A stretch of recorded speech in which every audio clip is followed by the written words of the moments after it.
বিভিন্ন সংস্থার পাশাপাশি স্কুলের ছাত্রছাত্রীরাও এগিয়ে আসছেন রক্তদানে। সখীচরণ বিদ্যানিকেতনের এনএসএস ইউনিটের উদ্যোগে মঙ্গলবার রক্তদান শিবির অনুষ্ঠিত হয়। সখীচরণ বিদ্যানিকেতন জাতীয় সেবা প্রকল্পের বিশেষ শিবির উপলক্ষে আজ এক মেগা রক্তদান শিবিরের আয়োজন করে। আজকের এই রক্তদান শিবিরে শিক্ষক শিক্ষিকাদের পাশাপাশি ছাত্রীরাও রক্তদান করেন। আজকের এই শিবিরের উদ্বোধন করেন পুর নিগমের মেয়র তথা বিধায়ক দীপক মজুমদার। তাছাড়া উপস্থিত ছিলেন কর্পোরেটর রত্না দত্ত সহ অন্যান্যরা। এদিন রক্তদান শিবিরে বক্তব্য রাখতে গিয়ে মেয়র দীপক মজুমদার বলেন, আমাদের রাজ্যে ব্লাড ব্যাংকগুলিতে রক্তের সংকট রয়েছে। রক্তের সংকট দূর করতে বিভিন্ন ক্লাব, স্বেচ্ছাসেবী সংগঠনের পাশাপাশি ছাত্রছাত্রীরাও রক্তদানে এগিয়ে আসায় তিনি তাদের প্রত্যেককে ধন্যবাদ জানিয়েছেন।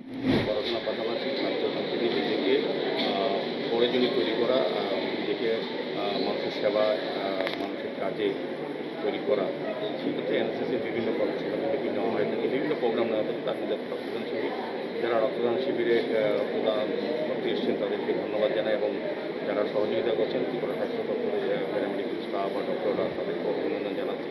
আমার আশা থাকবে এনএসএর যে প্রোগ্রামগুলি হচ্ছে বিভিন্ন বিদ্যালয়ে হচ্ছে, মহাবিদ্যালয় হচ্ছে, সেগুলি থেকে ছাত্রছাত্রীরা তার নিজেকে তৈরি করার জন্য আগামী দিনে তারা রাষ্ট্র পরিচালনা, সমাজ গঠনে তারা যে ভূমিকা গ্রহণ করবে, তার থেকে তারা এই প্রশিক্ষণ শিবিরে বা এই শিবিরে যে সকল কর্মসূচি নিয়ে আলোচনা হয়েছে বা হবে, সেগুলো তারা আগামী ক্ষেত্রে তাদের জীবনের ক্ষেত্রে আমি বলবো যে প্রতিপত্তি বিদ্যার পাশাপাশি নিজেকে মানুষেও তৈরি করার ক্ষেত্রে এটা একটা বিশেষ ভূমিকা গ্রহণ করবে। আমি এই ক্যাম্পের সার্বিক সফলতা